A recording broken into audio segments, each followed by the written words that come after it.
بسم اللہ الرحمن الرحیم۔ مسلمان ہونے کے لیے علم کی ضرورت۔ اللہ کا سب سے بڑا احسان۔ ہر مسلمان سچے دل سے یہ سمجھتا ہے کہ دنیا میں خدا کی سب سے بڑی نعمت اسلام ہے۔ ہر مسلمان اس بات پر خدا کا شکر ادا کرتا ہے کہ اس نے نبی کریم صلی اللہ علیہ وآلہ وسلم کی امت میں اسے شامل کیا اور اسلام کی نعمت اس کو عطا کی۔ خود اللہ تعالیٰ بھی اس کو اپنے بندوں پر اپنا سب سے بڑا انعام قرار دیتا ہے، جیسا کہ قرآن میں ارشاد ہے۔ ترجمہ: آج میں نے تمہارے لیے تمہارا دین مکمل کر دیا اور تم پر اپنی نعمت پوری کر دی اور تمہارے لیے اس بات کو پسند کر لیا کہ تمہارا دین اسلام ہو۔ احسان شناسی کا تقاضا۔ یہ احسان جو اللہ نے آپ پر فرمایا ہے، اس کا حق ادا کرنا آپ پر فرض ہے، کیونکہ جو شخص کسی کے احسان کا حق ادا نہیں کرتا وہ احسان فراموش ہوتا ہے، اور سب سے بدتر احسان فراموشی یہ ہے کہ انسان اپنے خدا کے احسان کا حق بھول جائے۔ اب آپ پوچھیں گے کہ خدا کے احسان کا حق کس طرح ادا کیا جائے؟ میں اس کے جواب میں یہ کہوں گا کہ جب خدا نے آپ کو امت محمدیہ میں داخل کیا ہے تو اس کے احسان کا صحیح شکر یہ ہے کہ آپ محمد صلی اللہ علیہ وآلہ وسلم کے پورے پیروکار بن جائیں۔ جب خدا نے آپ کو مسلمانوں کی ملت میں شامل کیا ہے تو اس کی مہربانی کا حق آپ اسی طرح ادا کر سکتے ہیں کہ آپ پورے مسلمان بنیں۔ اس کے سوا خدا کے اس عظیم احسان کا حق آپ اور کسی طرح ادا نہیں کر سکتے، اور یہ حق اگر آپ نے ادا نہ کیا تو جتنا بڑا خدا کا احسان ہے اتنا ہی بڑا اس کی احسان فراموشی کا وبال بھی ہوگا۔ خدا ہم سب کو اس وبال سے بچائے، آمین۔ مسلمان بننے کے لیے پہلا قدم۔ ذرا دماغ پر زور ڈال کر سوچئے کہ آپ مسلمان کا لفظ جو بولتے ہیں اس کا مطلب کیا ہے؟ کیا انسان ماں کے پیٹ سے اسلام کو ساتھ لے کر آتا ہے؟ کیا ایک شخص صرف اس بنا پر مسلمان ہوتا ہے کہ وہ مسلمان کا بیٹا اور مسلمان کا پوتا ہے؟ کیا مسلمان بھی اسی طرح مسلمان پیدا ہوتا ہے جس طرح ایک برہمن کا بچہ برہمن ہوتا ہے، ایک راجپوت کا بیٹا راجپوت، ایک شودر کا لڑکا شودر؟ کیا مسلمان کسی نسل یا ذات برادری کا نام ہے کہ جس طرح ایک انگریز کسی انگریز کے گھر پیدا ہونے کی وجہ سے انگریز ہوتا ہے اور ایک جاٹ قوم میں پیدا ہونے کی وجہ سے جاٹ ہوتا ہے، اسی طرح ایک مسلمان صرف اس وجہ سے مسلمان ہو کہ وہ مسلمان نامی قوم میں پیدا ہوا ہے؟ یہ سوالات جو میں آپ سے پوچھ رہا ہوں، ان کا آپ کیا جواب دیں گے؟ آپ یہی کہیں گے نا کہ نہیں صاحب، مسلمان اس کو نہیں کہتے۔ مسلمان نسل کی وجہ سے مسلمان نہیں ہوتا، بلکہ اسلام لانے کی وجہ سے مسلمان بنتا ہے، اور اگر وہ اسلام کو چھوڑ دے تو مسلمان نہیں رہتا۔ ایک شخص خواہ برہمن یا راجپوت، انگریز ہو یا جاٹ، پنجابی ہو یا آبشی، لیکن جب اس نے اسلام قبول کیا تو وہ مسلمانوں میں شامل ہو جائے گا۔ اور ایک دوسرا شخص جو مسلمان کے گھر میں پیدا ہوا ہے، اگر وہ اسلام کی پیروی چھوڑ دے تو وہ مسلمانوں کی جماعت سے خارج ہو جائے گا، چاہے وہ سید کا بیٹا ہو یا پٹھان کا۔ کیوں حضرات، آپ میرے سوالات کا یہی جواب دیں گے نا؟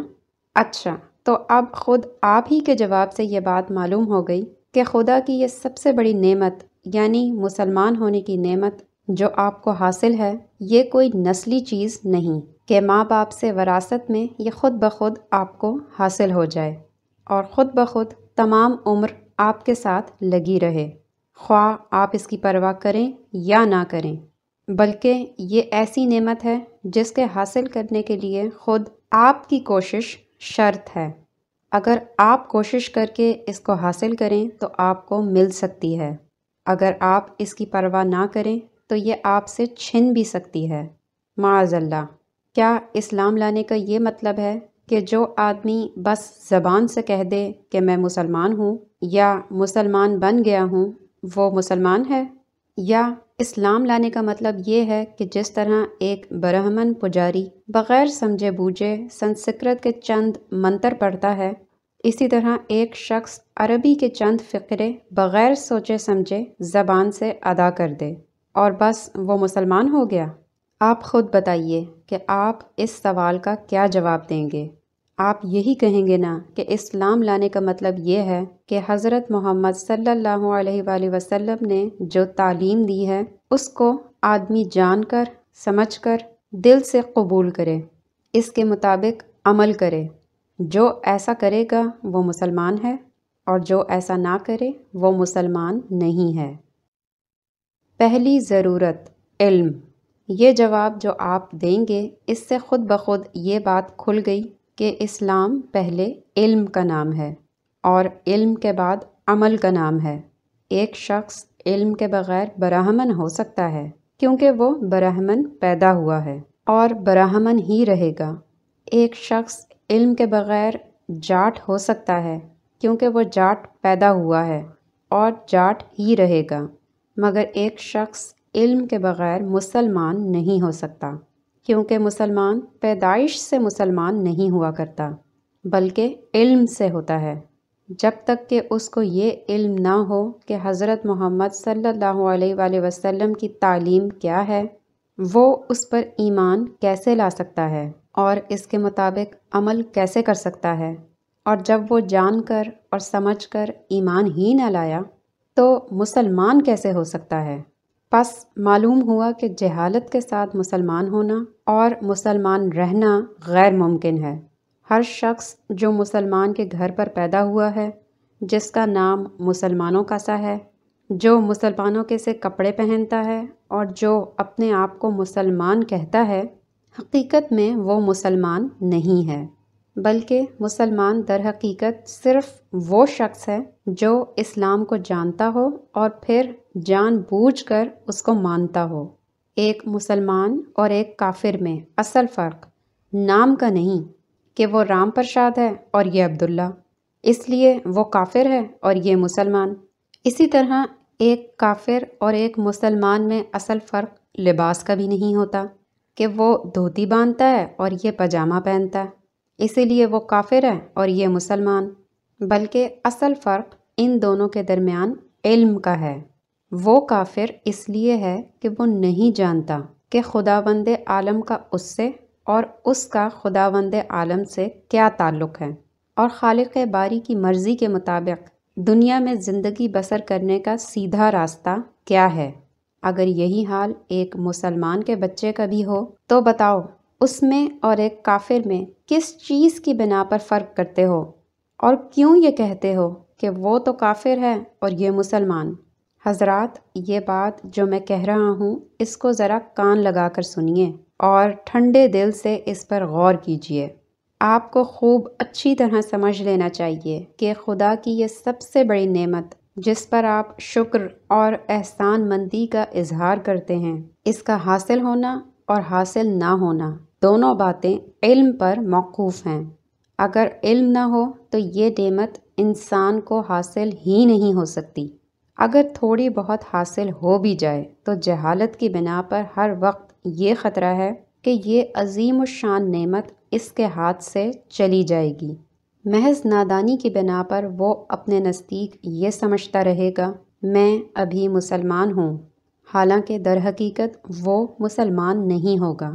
جو شخص یہ جانتا ہی نہ ہو کہ اسلام اور کفر میں کیا فرق ہے اور اسلام اور شرک میں کیا امتیاز ہے، اس کی مثال تو بالکل ایسی ہے جیسے کوئی شخص اندھیرے میں ایک پگڈنڈی پر چل رہا ہو سکتا ہے کہ سیدھی لکیر پر چلتے چلتے خود اس کے قدم کسی دوسرے راستے کی طرف مڑ جائیں اور اس کو خبر بھی نہ ہو کہ میں سیدھی راہ سے ہٹ گیا ہوں، اور یہ بھی ہو سکتا ہے کہ راستے میں کوئی دجال کھڑا ہوا مل جائے اور اس سے کہے کہ ارے میاں، تم اندھیرے میں راستہ بھول گئے ہو، آؤ میں تمہیں منزل تک پہنچا دوں۔ بیچارہ اندھیرے کا مسافر خود اپنی آنکھوں سے نہیں دیکھ سکتا کہ سیدھا راستہ کون سا ہے، اسی لیے نادانی کے ساتھ اپنا ہاتھ اس دجال کے ہاتھ میں دے دے گا اور وہ اس کو بھٹکا کر کہیں سے کہیں لے جائے گا۔ یہ خطرات اس شخص کو بھی تو اسی لیے پیش آتے ہیں کہ اس کے پاس خود کوئی روشنی نہیں ہے اور خود اپنے راستے کے نشانات کو نہیں دیکھ سکتا۔ اگر خود اس کے اپنے پاس روشنی موجود ہو تو ظاہر ہے کہ نہ وہ خود راستہ بھولے گا اور نہ کوئی دوسرا اس کو بھٹکا سکے گا۔ بس اسی پہ قیاس کر لیجئے کہ مسلمان کے لیے سب سے بڑا خطرہ اگر کوئی ہے تو وہ یہ کہ وہ خود اسلام کی تعلیم سے نا واقف ہو، خود یہ نہ جانتا ہو کہ قرآن کیا سکھاتا ہے اور حضرت محمد صلی اللہ علیہ وآلہ وسلم کیا ہدایت دے گئے ہیں۔ اس جہالت کی وجہ سے وہ خود بھی بھٹک سکتا ہے اور دوسرے دجال بھی اس کو بھٹکا سکتے ہیں۔ لیکن اگر اس کے پاس علم کی روشنی ہو تو وہ زندگی کے ہر قدم پر اسلام کے سیدھے راستے کو دیکھ سکے گا۔ ہر قدم پر کفر اور شرک اور گمراہی اور فسق و فجور کے جو ٹیڑھے راستے درمیان میں آئیں گے ان کو پہچان کر ان سے بچ سکے گا، اور جو کوئی راستے میں اس کو بہکانے والا ملے گا تو اس کی 2-4 باتیں ہی سن کر وہ خود سمجھ جائے گا کہ یہ بہکانے والا آدمی ہے، اس کی پیروی نہ کرنی چاہیے۔ علم کی اہمیت۔ یہ علم جس کی ضرورت میں آپ سے بیان کر رہا ہوں، اس پر تمہارے اور تمہاری اولاد کے مسلمان ہونے اور مسلمان رہنے کا انحصار ہے۔ یہ کوئی معمولی چیز نہیں کہ اس سے بے پرواہی کی جائے۔ تم اپنی کھیتی باڑی کے کام میں غفلت نہیں کرتے، اپنی زراعت کو پانی دینے اور اپنی فصل کی حفاظت کرنے میں غفلت نہیں کرتے، اپنے مویشیوں کو چارہ دینے میں غفلت نہیں کرتے، اپنے پیشے کے کاموں میں غفلت نہیں کرتے، محض اس لیے کہ اگر غفلت کرو گے تو بھوکے مر جاؤ گے اور جان جیسی عزیز چیز ضائع ہو جائے گی۔ پھر مجھے بتاؤ کہ اس علم کے حاصل کرنے میں کیوں غفلت کرتے ہو جس پر تمہارے مسلمان بننے اور مسلمان رہنے کا دار و مدار ہے؟ کیا اس میں یہ خطرہ نہیں کہ ایمان جیسی عزیز چیز ضائع ہو جائے گی؟ کیا ایمان جان سے عزیز تر نہیں ہے؟ تم جان کی حفاظت کرنے والی چیزوں کے لیے جتنا وقت اور جتنی محنت صرف کرتے ہو، کیا اس وقت اور اس محنت کا 10واں حصہ بھی ایمان کی حفاظت کرنے والی چیزوں کے لیے صرف نہیں کر سکتے؟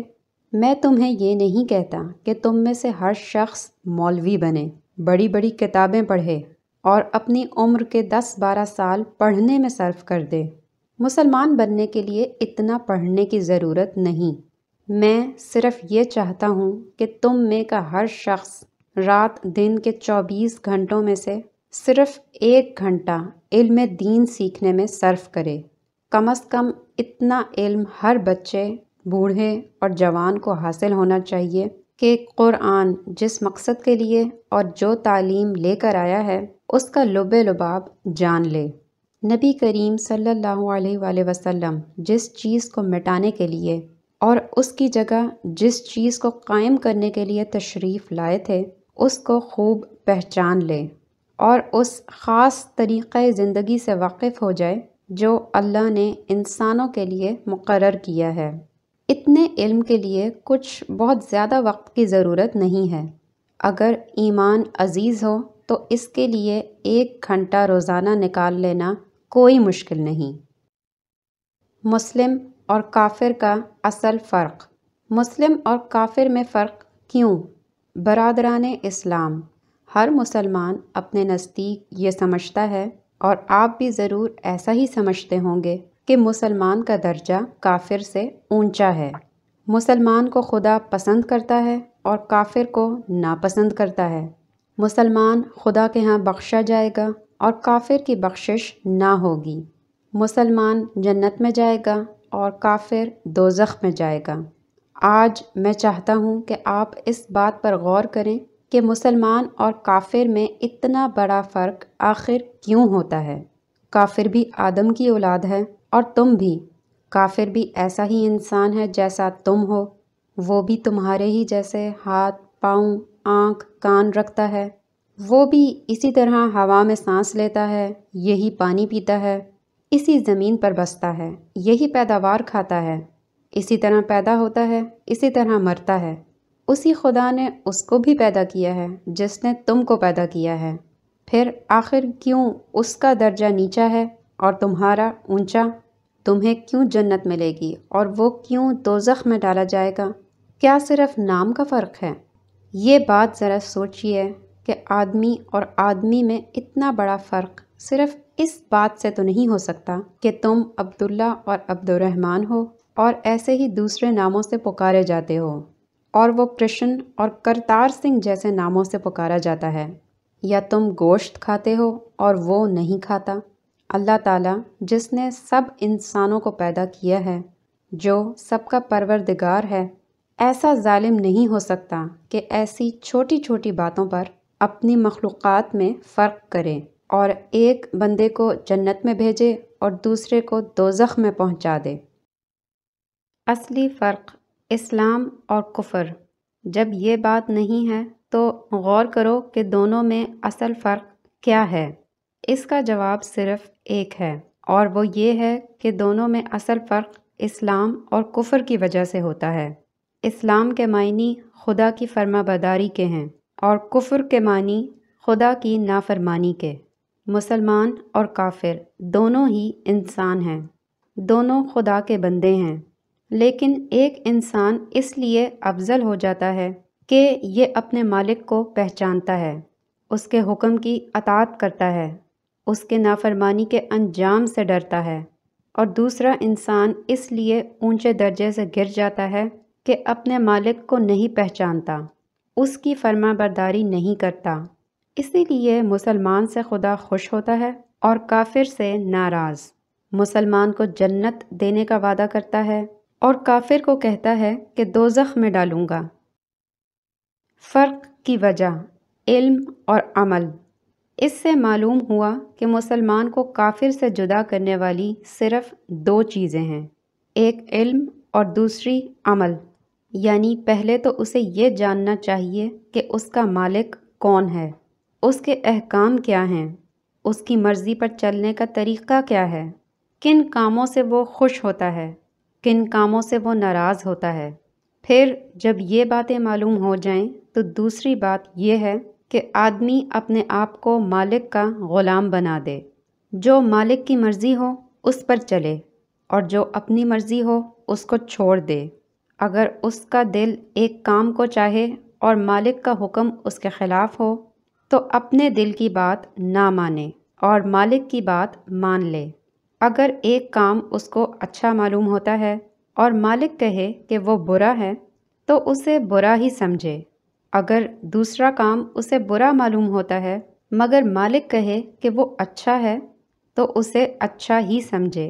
اگر ایک کام میں اسے نقصان نظر آتا ہے اور مالک کا حکم ہے کہ اسے کیا جائے تو چاہے اس میں جان اور مال کا کتنا ہی نقصان ہو اس کو ضرور کر کے ہی چھوڑے۔ اگر دوسرے کام میں اس کو فائدہ نظر آتا ہے اور مالک کا حکم ہو کہ اسے نہ کیا جائے تو خواہ دنیا بھر کی دولت ہی اس کام میں کیوں نہ ملتی ہو، وہ اس کام کو ہرگز نہ کرے۔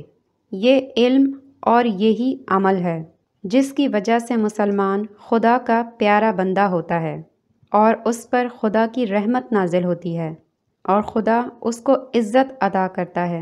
کافر یہ علم نہیں رکھتا اور علم نہ ہونے کی وجہ سے اس کا عمل بھی یہ نہیں ہوتا ہے، اسی لیے وہ خدا کا جاہل اور نافرمان بندہ ہوتا ہے اور خدا اس کو اپنی رحمت سے محروم کر دیتا ہے۔ آپ خود ہی انصاف سے کام لے کر سوچئے کہ جو شخص اپنے آپ کو مسلمان کہتا ہو مگر ویسا ہی جاہل ہو جیسا ایک کافر ہوتا ہے، ویسا ہی نافرمان ہو جیسا ایک کافر ہوتا ہے، تو محض نام اور لباس اور کھانے پینے کے فرق کی وجہ سے وہ کافر کے مقابلے میں کس طرح افضل ہو سکتا ہے اور کس بنا پر دنیا اور آخرت میں خدا کی رحمت کا حقدار ہو سکتا ہے۔ اسلام کسی نسل یا خاندان یا برادری کا نام نہیں کہ باپ سے بیٹے کو اور بیٹے سے پوتے کو آپ ہی آپ مل جائے۔ یہاں یہ بات نہیں ہے کہ براہمن کا بیٹا چاہے کیسا ہی جاہل ہو اور کیسے ہی برے کام کرے مگر وہ اونچا ہی ہوگا کیونکہ وہ براہمن کے گھر پیدا ہوا ہے اور اونچی ذات کا ہے۔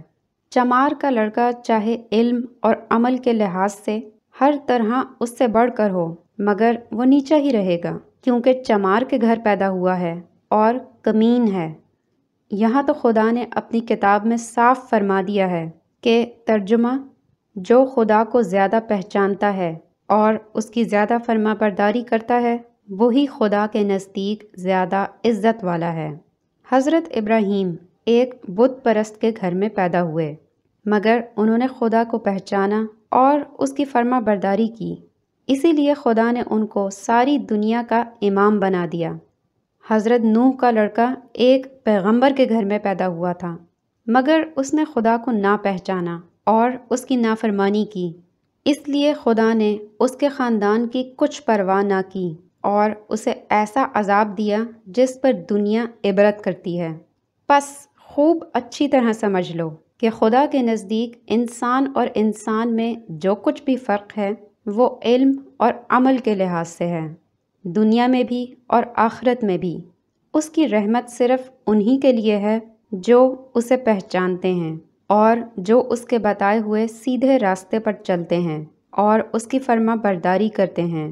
جن لوگوں میں یہ صفت نہیں ہے، خواہ ان کے نام عبداللہ اور عبد الرحمن ہوں یا گنڈیال اور کرتار سنگھ، خدا کے نزدیک ان دونوں میں کوئی فرق نہیں، ان کو اس کی رحمت سے کوئی حق نہیں پہنچتا۔ آج مسلمان ذلیل کیوں ہیں؟ بھائیوں، تم اپنے آپ کو مسلمان کہتے ہو اور تمہارا ایمان ہے کہ مسلمان پر خدا کی رحمت ہوتی ہے، مگر ذرا آنکھیں کھول کر تو دیکھو، کیا خدا کی رحمت تم پر نازل ہو رہی ہے؟ اور آخرت میں جو کچھ ہوگا وہ تو تم بعد میں دیکھ لو گے، مگر اس دنیا میں تمہارا جو حال ہے اس پر نظر ڈالو۔ تمہارا سر جو خدا کے سوا کسی اور کے آگے نہ جھکتا تھا، اب انسانوں کے آگے جھک رہا ہے۔ تمہاری عزت جس پر ہاتھ ڈالنے کی کسی کو ہمت نہیں ہوتی تھی، آج وہ خاک میں مل رہی ہے۔ تمہارا ہاتھ جو ہمیشہ اونچا رہتا تھا، اب وہ نیچا ہوتا ہے اور کافر کے آگے پھیلتا ہے۔ جہالت اور افلاس اور قرض داری نے ہر جگہ تم کو ذلیل و خوار کر رکھا ہے۔ کیا یہ خدا کی رحمت ہے؟ اگر یہ رحمت نہیں ہے بلکہ کھلا ہوا غضب ہے، تو کیسی عجیب بات ہے کہ مسلمان اور اس پر خدا کا غضب نازل ہو، مسلمان اور ذلیل ہو، مسلمان اور غلام ہو۔ یہ تو ایسی ناممکن بات ہے جیسے کوئی چیز سفید بھی ہو اور سیاہ بھی۔ جب مسلمان خدا کا محبوب ہوتا ہے تو خدا کا محبوب دنیا میں ذلیل و خوار کیسے ہو سکتا ہے؟ کیا نعوذ باللہ تمہارا خدا ظالم ہے؟ کیا تم تو اس کا حق پہچانو اور اس کی فرما برداری کرو اور وہ نافرمانوں کو تم پر حاکم بنا دے اور تم کو فرما برداری کے معاوضے میں سزا دے؟ اگر تمہارا ایمان ہے کہ خدا ظالم نہیں ہے، اگر تم یقین رکھتے ہو کہ خدا کی فرما برداری کا صلہ ذلت نہیں ہو سکتا، تو پھر تم کو ماننا پڑے گا کہ مسلمان ہونے کا جو دعویٰ تم کرتے ہو اس میں کوئی غلطی ہے۔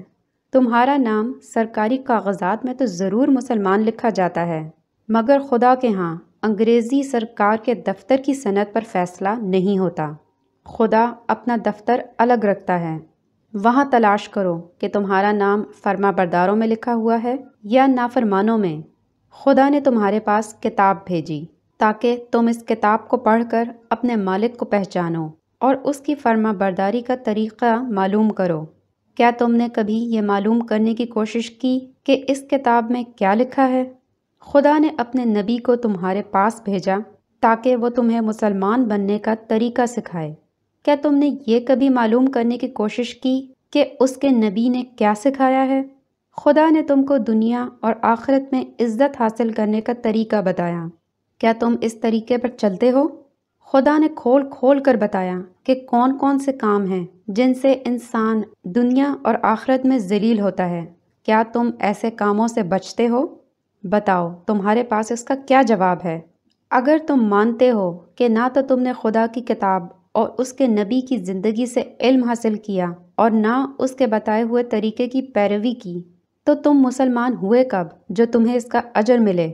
جیسے تم مسلمان ہو ویسا ہی اجر تمہیں مل رہا ہے، ویسا ہی اجر آخرت میں بھی دیکھ لو گے۔ مسلمان اور کافر میں علم اور عمل کے سوا کوئی فرق نہیں ہے۔ اگر کسی شخص کا علم اور عمل ویسا ہی ہے جیسا کسی کافر کا ہے اور وہ اپنے آپ کو مسلمان کہتا ہے، تو بالکل جھوٹ کہتا ہے۔ کافر قرآن کو نہیں پڑھتا اور نہیں جانتا کہ اس میں کیا لکھا ہے۔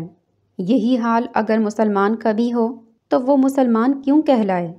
کافر نہیں جانتا کہ رسول اللہ صلی اللہ علیہ وآلہ وسلم نے کیا تعلیم دی ہے اور آپ نے خدا تک پہنچنے کا سیدھا راستہ کیا بتایا ہے۔ اگر مسلمان بھی اسی طرح ناواقف ہو تو وہ مسلمان کیسے ہوا؟ کافر خدا کی مرضی پر چلنے کی بجائے اپنی مرضی پر چلتا ہے۔ مسلمان بھی اسی طرح اگر خود سر اور آزاد ہو، اسی کی طرح اپنی ذاتی خیالات اور اپنی رائے پر چلنے والا ہو، اسی کی طرح خدا سے بے پرواہ اور اپنی خواہش کا بندہ ہو، تو اس کو اپنے آپ کو مسلمان کہنے کا کیا حق ہے؟ کافر حلال اور حرام کی تمیز نہیں کرتا اور جس کام میں اپنے لیے فائدہ یا لذت دیکھتا ہے اس کو اختیار کر لیتا ہے، چاہے خدا کے نزدیک وہ حلال ہو یا حرام۔ یہی رویہ اگر مسلمان کو ہو تو اس میں اور کافر میں کیا فرق ہے؟ غرض یہ کہ جب مسلمان بھی اسلام کے علم سے اتنا ہی کورا ہو جتنا کافر ہوتا ہے، اور جب مسلمان بھی وہی سب کچھ کرے جو کافر کرتا ہے، تو اسے کافر کے مقابلے میں کیوں فضیلت حاصل ہو؟ اس کا حشر بھی کافر جیسا کیوں نہ ہو؟ یہ ایسی بات ہے جس پر ہم سب کو ٹھنڈے دل سے غور کرنا چاہیے۔ غور کا مقام۔ میرے عزیز بھائیوں، کہیں یہ نہ سمجھ لینا کہ میں مسلمانوں کو کافر بنانے چلا ہوں۔ نہیں، میرا یہ مقصد نہیں ہے۔ میں خود بھی سوچتا ہوں اور یہ چاہتا ہوں کہ ہم میں سے ہر شخص اپنی اپنی جگہ یہ سوچے کہ ہم آخر خدا کی رحمت سے کیوں محروم ہو گئے ہیں؟ ہم پر ہر طرف سے کیوں مصیبتیں نازل ہو رہی ہیں؟ جن کو ہم کافر یعنی خدا کے نافرمان بندے کہتے ہیں، وہ ہم پر ہر جگہ غالب کیوں ہیں؟ اور ہم جو فرما بردار ہونے کا دعویٰ کرتے ہیں، ہر جگہ مغلوب کیوں ہو رہے ہیں؟ اس کی وجہ پر میں نے جتنا زیادہ غور کیا، اتنا ہی مجھے یقین ہوتا چلا گیا کہ ہم میں اور کفار میں بس نام کا فرق رہ گیا ہے، ورنہ ہم بھی خدا سے غفلت اور اس سے بے خوفی اور اس کی نافرمانی میں کچھ ان سے کم نہیں ہیں۔ تھوڑا سا فرق ہم میں اور ان میں ضرور ہے، مگر اس کی وجہ سے ہم کسی اجر کے مستحق نہیں ہو سکتے، بلکہ سزا کے مستحق ہیں، کیونکہ ہم جانتے ہیں کہ قرآن خدا کی کتاب ہے، اور پھر اس کے ساتھ وہ برتاؤ کرتے ہیں جو کافر کرتا ہے۔ ہم جانتے ہیں کہ محمد صلی اللہ علیہ وآلہ وسلم خدا کے نبی ہیں، اور پھر ان کی پیروی سے اس طرح بھاگتے ہیں جیسے کافر بھاگتا ہے۔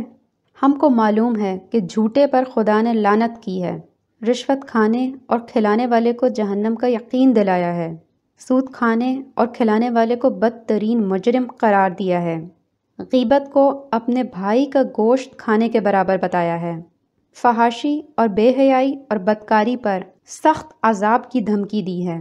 مگر یہ سب جاننے کے باوجود بھی ہم کفار کی طرح یہ سب کام آزادی سے کرتے ہیں، گویا ہمیں خدا کا کوئی خوف نہیں ہے۔